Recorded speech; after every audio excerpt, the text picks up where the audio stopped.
Hi everyone, we have Will Stuart here for the live section. If you'd like to ask him a question, please raise your virtual hand and we will come to you. Who would like to go first, please? Graham, we'll come to you, please. Thank you. Hi Will, how you doing? Yeah, not too bad. Yourself? Good, thanks. Yeah. Can you just give me a bit of an insight into the reaction of the players this week to the disappointment of Scotland? What's the mood been like? What have you reflected upon? Yeah, I think obviously, especially the Six Nations is pretty important. Obviously, you'll get results straight early. I think 2 years ago we lost the first game, and it was my first game for England. Actually lost against France, ended up winning it. So it's in our control still. Just got to go out and win every game, same as usual. But the mood's been obviously we're disappointed, but yeah, positive about the next opportunity. And when Eddie Jones talks about lighting up Rome, does that mean anything more than just a big win and lots of tries? No, I think it's just, yeah, as I said, well, means going out and delivering a performance and yeah, some entertaining rugby. And what do you think specifically you need to put right that you didn't get right maybe in the last 20 minutes in the last game? Yeah, I think just obviously a little bit of discipline after the yellow card, because I think the score, obviously after the penalty try, the score, it was still a draw. We're still drawing, so it's about not compounding errors and just staying focused on task and not trying to go out of system.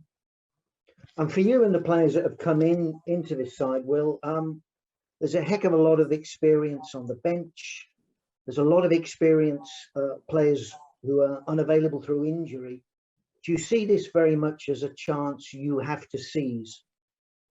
I think, yeah, any opportunity, whether off the bench or starting some in this environment, you've got to be putting your best foot forward. I think obviously there's a few changes, but and a few people out, obviously, but yeah, it's a massive opportunity for everyone. There's been a lot of focus on Alex Dombrandt coming in at 8. What do you think Alex gives the side in terms of the way you want to play the game?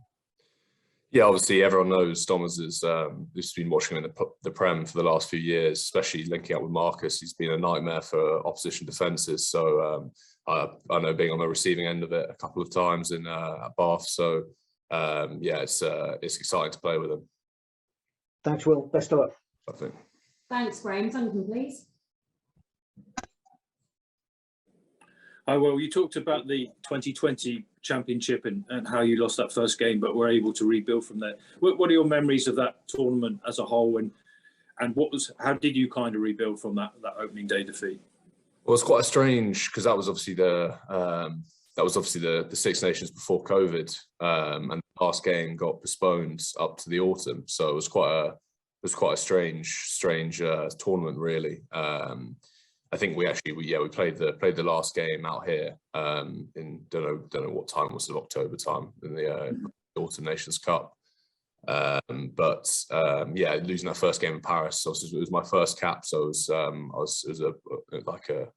a good experience for me, but obviously don't want to lose your first game in an England shirt, but yeah, it was I think we just built momentum after that. This tournament's, you have to win every game in front of you, so it's all about building momentum. And how important was sticking together after a step back like that to going ahead and going on to actually do something?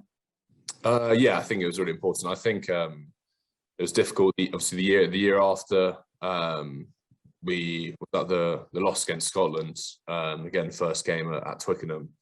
And that obviously that Six Nations didn't end up as well as the year before, and I think obviously there were sort of mitigating circumstances around our COVID bubble, and it was all quite hard to manoeuvre around, so that probably had a bit of a factor in just general team togetherness.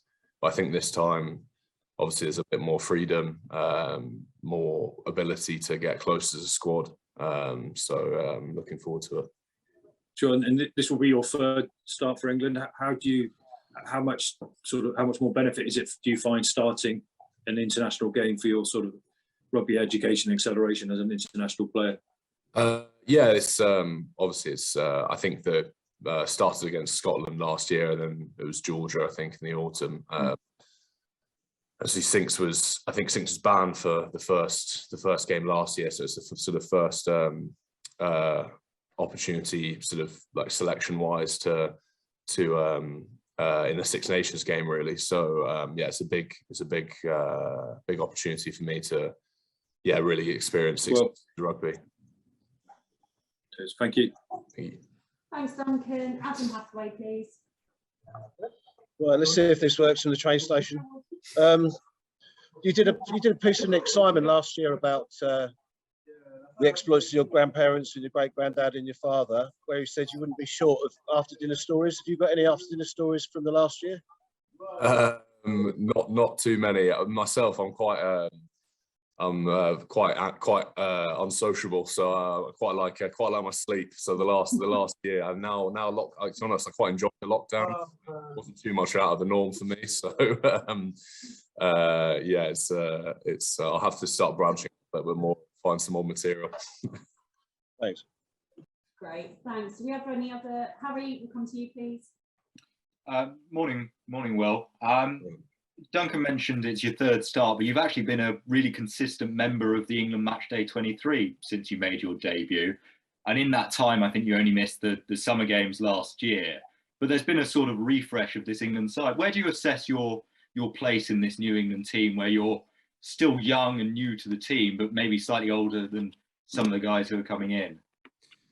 Yeah, it's been like really exciting. I think definitely coming in, there's a like, for me, when I was first in, I was personally pretty nervous coming in. It's an environment with a lot more solidified players, been around each other for a long time, but they make a big effort. Everyone makes a big effort on integrating everyone. Obviously now there's a lot more new faces over the last from the autumn to now, and from the summer. A lot of guys that I've played with under 20s age group stuff that I've known for a long time as well. So as a group, like it feels really tight knit, and it's exciting. And finally, from me, it's been a really tough season for Bath, obviously. Does it feel like a really great opportunity to get away from a tough season there and into England camp and something different set of players and try and build through the Six Nations? Yeah, I mean, I think no, I was excited coming in into this environment, and I think for me, I think in the past, coming out of this environment into Bath, that's probably a learning for me, is coming back and trying to take everything, the professionalism, the level of training, everything from this environment, and try and do the same at club level, and try and let that seep in on a club level.